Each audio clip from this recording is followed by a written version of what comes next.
So I'd like to compare the Christian tradition of just war theory and the Islamic tradition of jihad.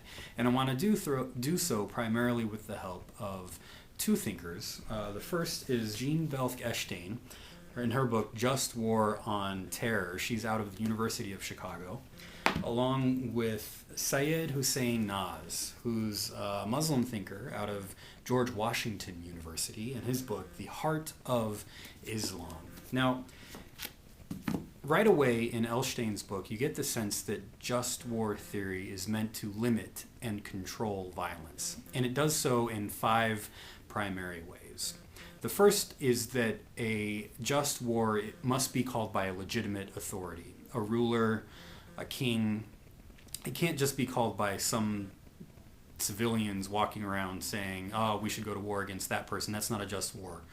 A just war is called by a legitimate authority. The second aspect is that a just war is always called as a response to some specific injustice. So a just war, in order to be just, cannot be an act of aggression, but an act of self-defense or an act of defense for somebody who's being persecuted or oppressed.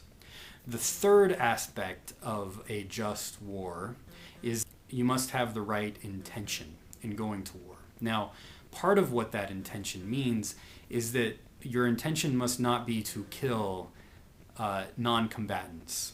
You must not seek to kill civilians, only combatants. The fourth element is that a just war is always called as a last response. You must have gone through negotiations and other ways to bring about peace before calling a just war. And the fifth element is that there must be a reasonable chance at success. You can't just be going into a suicide mission.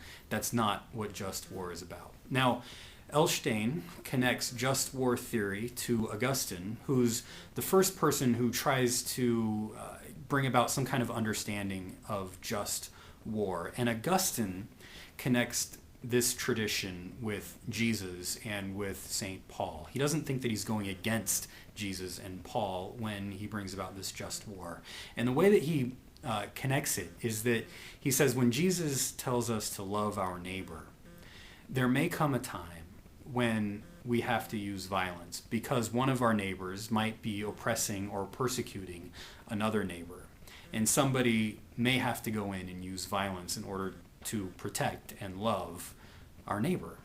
This is his argument from the standpoint of Jesus. Now, from the standpoint of Paul, Augustine argues that Paul in Romans chapter 13 says that God has put legitimate authorities on the earth in order to bring about some kind of sense of justice and order on earth.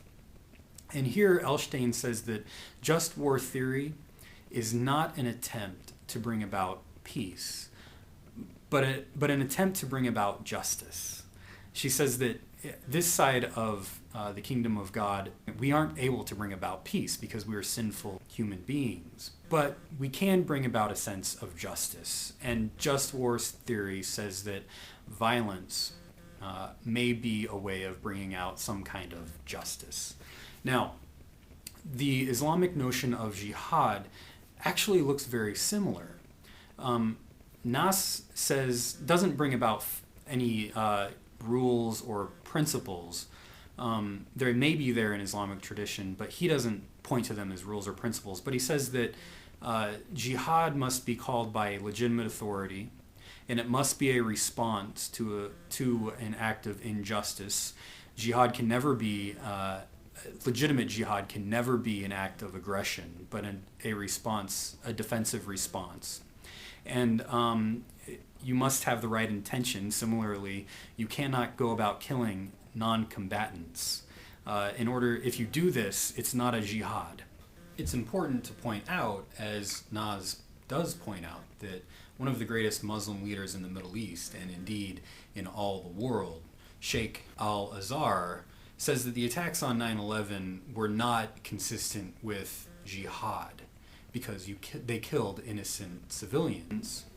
A reasonable chance of success and done as a last resort are also understandings of a legitimate jihad.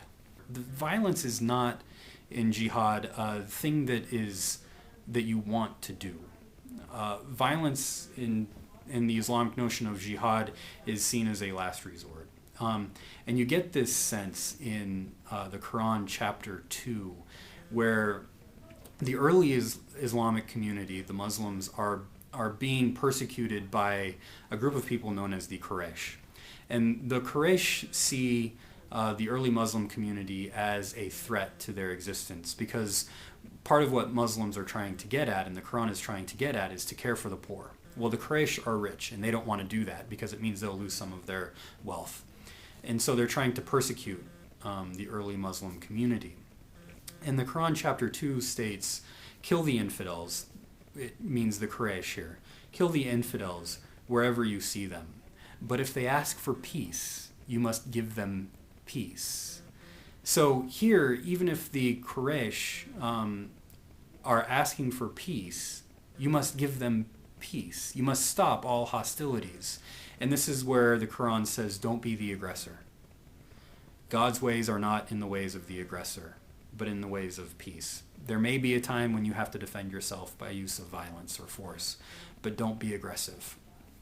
Now, it also, in the Quran, it also has passages where it'll say, an eye for an eye, a tooth for a tooth, a life for a life, but it is better that you forgive.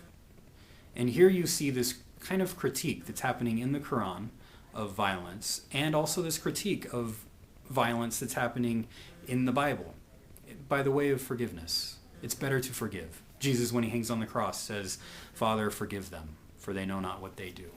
So another element of just war theory and jihad that I would critique is that the idea that you can control violence and limit warfare might be a bit naive, because throughout Christian tradition and Islamic tradition, there are non-combatants who get killed. And so can you really have a just war? Can you really have a jihad?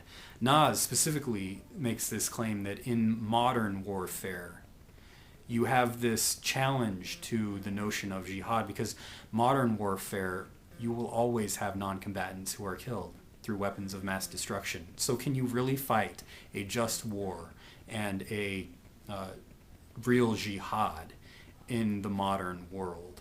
I don't know, because you're always going to have non-combatants who are going to be killed. So these are the complexities and the similarities within just war theory and jihad. There's plenty more to explore. I'd like to hear your thoughts. Thanks.